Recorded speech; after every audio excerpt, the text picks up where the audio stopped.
Cash बंदी के बिना जिंदगी कैसे चले, यही है बड़ा सवाल। आज की बड़ी खबर, कालेधन को सफेद करने का सरकार ने एक और मौका दिया है, एक और मौका देने जा रही है। सरकार ने कैबिनेट में जो प्रस्ताव पास किया है उसके मुताबिक अगर आप खुद बता देते हैं तो जमा रकम पर आपको 50% टैक्स देना होगा, बाकी 50% रकम आपकी हो जाएगी। लेकिन इनमें से 25% रकम आप 4 साल तक निकाल नहीं पाएंगे और इस पर ब्याज भी नहीं मिलेगा। अगर आपने नहीं बताया, कालेधन के बारे में जानकारी नहीं दी, तो आपको भारी टैक्स और जुर्माना तो लगेगा ही, जेल भी जाना होगा। आसान शब्दों में आपको सरकार की ये पूरी स्कीम समझा देते हैं।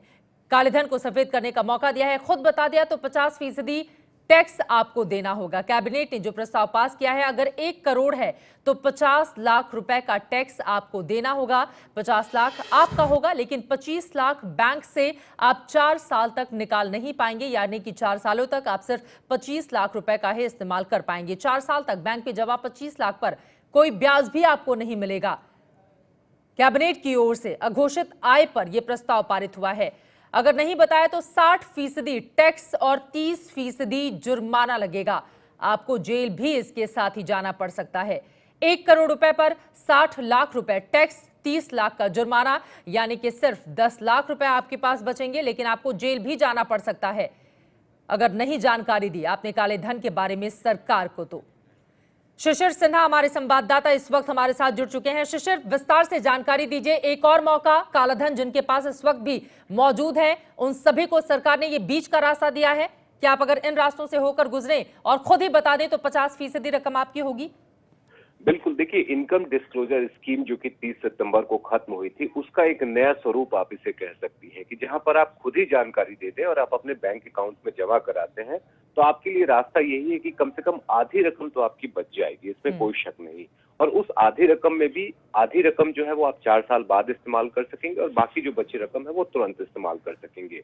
लेकिन अगर इनकम टैक्स विभाग आपको पकड़ ले तो आपके लिए बचाव का कोई रास्ता नहीं है। एक और बात यहाँ पे महत्वपूर्ण है कि पहले ही सरकार साफ कर चुकी है कि बेनामी संपत्ति के बेनामी लेन देन के ऊपर जो रोक के लिए जो कानून बना है, उसके प्रावधान भी इस समय लागू किए जाएंगे। जो 1 नवंबर से वो कानून लागू हुआ है, उसके प्रावधान लागू होंगे और वहां पर 7 साल की सजा का प्रावधान है। यानी कि आपने नहीं बताया तो टैक्स और जुर्माना तो लगा ही, 7 साल का जेल भी, 7 साल के लिए आपको जेल भी जाना पड़ सकता है।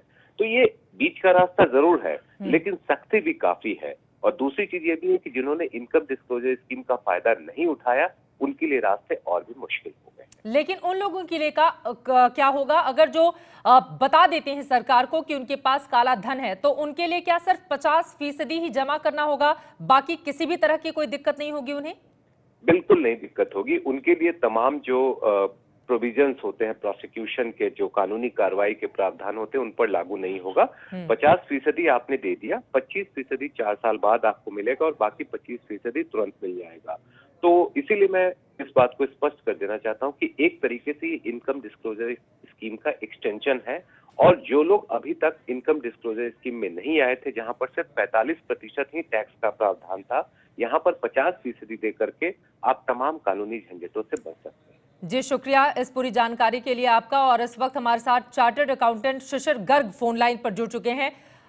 माफ कीजिएगा, विपिन गर्ग हमारे साथ मौजूद हैं। विपिन, सरकार की ओर से ये जो बीच का रास्ता दिया गया है जिन लोगों के पास काला धन है, इसको कैसे देखा जाए? देखिए, अभी ये समस्या आ रही थी कि सरकार चाह रही थी कि इसके ऊपर 200% पेनल्टी लगाना चाहते थे जी। लेकिन आज जो कानून में प्रावधान है उसके हिसाब से 200% पेनल्टी, 100% पेनल्टी, कोई भी पेनल्टी नहीं लग सकती। क्योंकि पेनल्टी तभी लग सकती है जब जो आपने अपनी रिटर्न में अपनी आय घोषित की है और जो असेसिंग ऑफिसर आपकी आय निर्धारित करता है उसमें कोई फर्क हो। अगर उसमें कोई फर्क नहीं है, डिफरेंस नहीं है, तो आज के कानून में पेनल्टी का कोई प्रावधान नहीं है जी। इसका हल निकालने के लिए सरकार के पास 2 तरीके थे। एक तरीका ये था कि लॉ के अंदर अमेंडमेंट कर दे, ऑर्डिनेंस के थ्रू कर दे या अमेंडमेंट एक्ट ले आए और पेनल्टी के प्रावधान को चेंज कर दे। दूसरा तरीका ये सुझाया जा रहा था कि सरकार एक स्पेशल रेट ले आए कि ये जो डिपॉजिट होगा जिसका आप सोर्स नहीं बता पा रहे हैं उसको हम नॉर्मल रेट से टैक्स नहीं करेंगे, एक स्पेशल रेट से टैक्स करेंगे। और उस रेट की 50 से 60% के बीच में बात चल रही थी जी। अब ये बात चल रही है कि पीछे जो कैबिनेट की मीटिंग हुई है उसमें कुछ फैसले लिए गए हैं जो आधिकारिक तौर पर कोई चीज सामने नहीं आई है न्यूज़पेपर की रिपोर्ट्स के हिसाब से। एक बात तो यही चल रही है कि शायद 60% का स्पेशल रेट वो लाने जा रहे हैं, जिसकी पहले बात चल रही थी। दूसरी, एक आध दिन से एक नई बात आ रही है कि कुछ ऐसा करने जा रहे हैं कि 50% का रेट लेके आ रहे हैं और ये कह रहे हैं कि 50% आप टैक्स दे दीजिए, 25% 4 साल के लिए ब्लॉक कर दीजिए और केवल 25% आप यूज कर पाएंगे। लेकिन दोनों में से कौन सी बात वास्तव में सरकार ने कैबिनेट में मंजूरी दी है और किस तरीके से वो अमेंडमेंट एक्ट आता है, वो जब तक आधिकारिक तौर पर हमारे सामने नहीं आता है, ये कहना मुश्किल होगा कि क्या बिल्कुल। 60% की रेट वाली बात आने जा रही है जी। या तो ये 50% और 4 साल वाली बात आने जा रही है। वैसे 60% की रेट वाली बात ज्यादा सही प्रतीत होती है, ज्यादा लॉजिकल प्रतीत होती है कि 45% का एक रेट पहले था तो उससे कुछ ज्यादा होना चाहिए था, तो 60% का एक रेट आ सकता है। लेकिन देखना होगा काला धन जिन लोगों के पास है वो इन चीजों को क्या फॉलो करते हैं या फिर नहीं, और सरकार के तमाम सवाल भी होंगे अगर वो लोग जमा करते हैं तो पैसे। फिलहाल इंतजार करना होगा जब तक आधिकारिक जानकारी सरकार की ओर से इस पूरे मामले को लेकर नहीं दी जाती है। फिलहाल के लिए शुक्रिया आपका विपिन, हमारे साथ जुड़ने के लिए।